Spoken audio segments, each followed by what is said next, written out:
Donnie and Dolly. The team is supported by ableauctions.ca. Closing your business? We can help. Well, this is appropriate. It is Thursday, and all of our guests today are brought to you by the Vancouver Giants.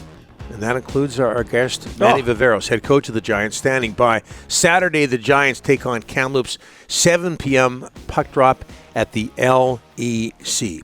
Giants are at Wenatchee on Friday, meanwhile, and I mentioned at home to Kamloops. The WHL is making, in the wake of the Adam Johnson tragedy, neck guards mandatory, effective on Friday, November 3rd. If they can get equipment delivered in time. That's an issue. A little bit of a leeway there. So Manny Viveiros joins us now. Late notice. It was supposed to be Ron Toigo. We get the head coach instead. Manny Viveiros, thanks so much for doing this, sir. How are you? I'm doing fine. Thanks, guys. How you guys doing? Very well, very well. Just your opinion, Manny, of the WHL's decision to make neck protection mandatory. No, certainly. I think it's an outstanding move by the Western Hockey League. Anything. Our league, all of the CHL and American League, NHL, they're all the International Hockey Federation.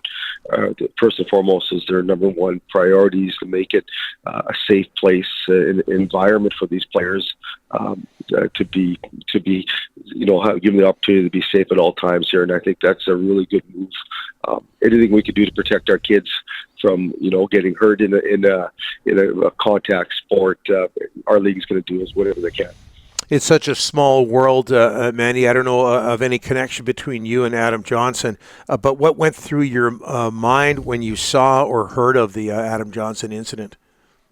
Oh, he's absolutely horrified, guys. He really does. I looked at the clip once, and that's all I could do is barely get through it.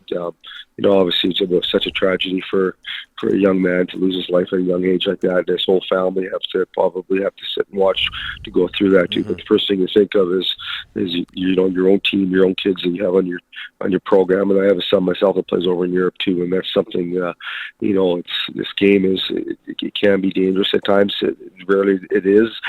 Stuff like that ever happens, but unfortunately it does sometimes. So I'm really happy that the West Hockey is being proactive and making this mandatory for everybody on the ice.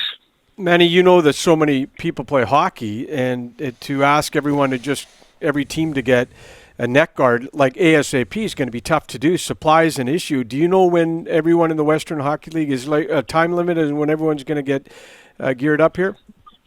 Well, I think everybody by Saturday, I know from our side, I can only speak from our group here, we'll have everything in place on Saturday for a home game against Kamloops here. So I know they've been really working hard to get everything done, and we're going to have everybody in our whole group that have neck guards on for their Saturday's game and practices going forward. You played hockey a long time. Early 1980s, you played for Prince Albert 4 years in the Western Hockey League. Do you ever, in the course of your hockey career, ever see a scary incident?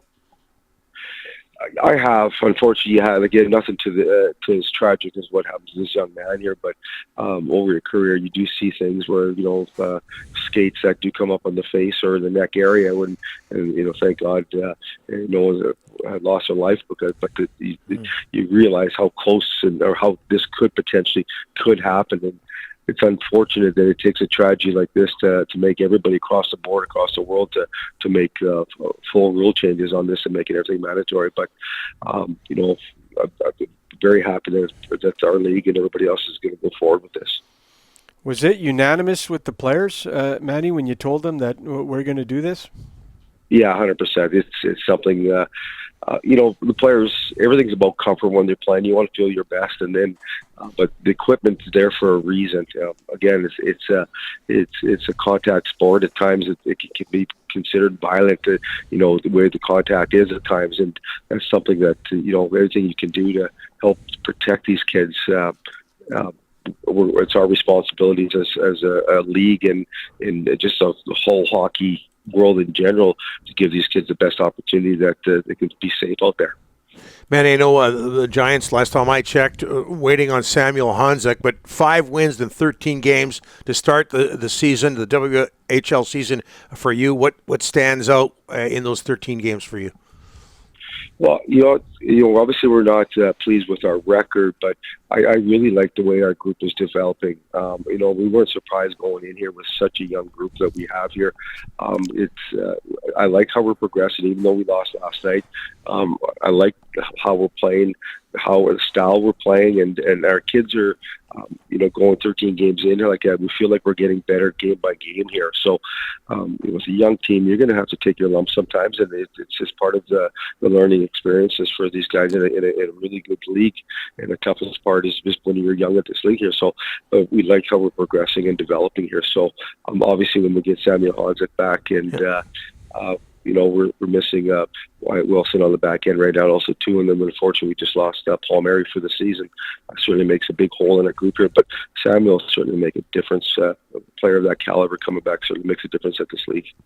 At Wenatchee Friday, at home to Kamloops Saturday. Short notice, Manny. We thank you so much for joining us. Appreciate it. All the best.